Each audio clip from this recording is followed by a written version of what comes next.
प्रभु मुझे सारा है तेरा, जग के पालनहार।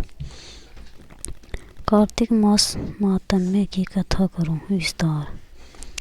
राजा प्रथु बोले, हे नारद जी, आपने कार्तिक मास में स्नान का फल कहा।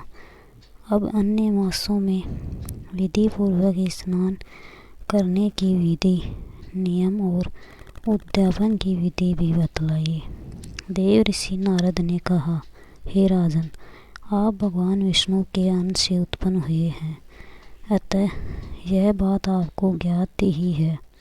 फिर भी आपको यथाचित विधान बतलाता हूँ। आश्विन माह में शुक्ल पक्ष की एकादशी से कार्तिक के व्रत करने चाहिए।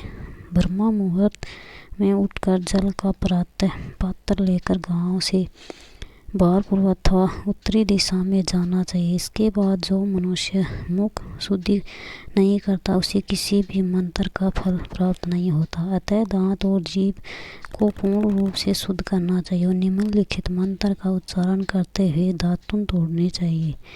हे वनस्पति, आप मुझे आयु, कीर्ति, तेज, प्रज्ञा, पशु संपत्ति, महाज्ञान, बुद्धि और विद्या प्रदान करो। इस प्रकार उच्चारण करके वृक्ष से 12 अंगुल की दातुन ले। दूध वाले वृक्षों से दातुन नहीं लेनी चाहिए। इसी प्रकार कपास, कांटेदार वृक्ष तथा जले हुए वृक्ष से भी दातुन लेना मना है, जिससे उत्तम गंध आती हो और जिसकी टहनी कोमल हो। ऐसे ही वृक्ष से दंता धावन ग्रहण करना चाहिए। प्रतिपदा, अमावस्या, नवमी, छठी, रवि को तथा रविवार को चंद्र तथा सूर्य ग्रहण में दातुन नहीं करनी चाहिए। तत्पश्चात भली भांति स्नान करके फूल, माला, चंदन और पान आदि पूजा की सामग्री लेकर प्रसन्नचित्त व भक्तिपूर्वक शिवालय में जाकर सभी देवी देवताओं को अर्घ्य, आचमनीय आदि वस्तुओं से पृथक पूजा करके प्रार्थना एवं प्रणाम करना चाहिए। फिर भक्तों के स्वर में स्वर मिलाकर श्री हरि का कीर्तन करना चाहिए। मंदिर में जो गायक भगवान श्री हरि का कीर्तन करने आए हों उनका माला, चंदन, तमालू आदि से पूजन करना चाहिए, क्योंकि देवालयों में भगवान विष्णु को अपनी तपस्या, योग और दान द्वारा प्रसन्न करते थे। परंतु कल युग में भगवत गुणगान को ही भगवान श्री हरि को प्रसन्न करने का एकमात्र साधन माना गया है।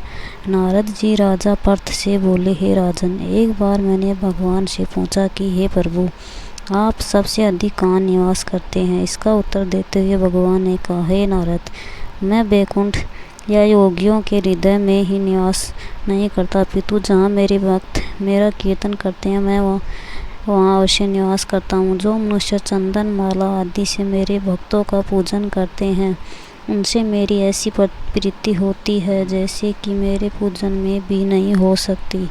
नारद जी ने कहा, फिर शीरीष, धतूरा, गिरजा, चमेली, केसर, कदरदान और कटहल के फूलों व चावलों से भगवान विष्णु की पूजा नहीं करनी चाहिए। अड़हल, कंद, गिरीश, जूही, मालती और केवड़ा के पुष्पों से भगवान शंकर की पूजा नहीं करनी चाहिए। जिन देवताओं की पूजा में जो फूल निर्दिष्ट है उन्हीं से उनका पूजन करना चाहिए। पूजन समाप्ति के बाद भगवान से क्षमा प्रार्थना करनी चाहिए, यथा, हे सुरेश्वर, हे देव, न मंत्र जानता हूँ, न क्रिया, न भक्ति भी हीन हूँ। मैंने जो कुछ भी आपकी पूजा की है उससे पूरा करे।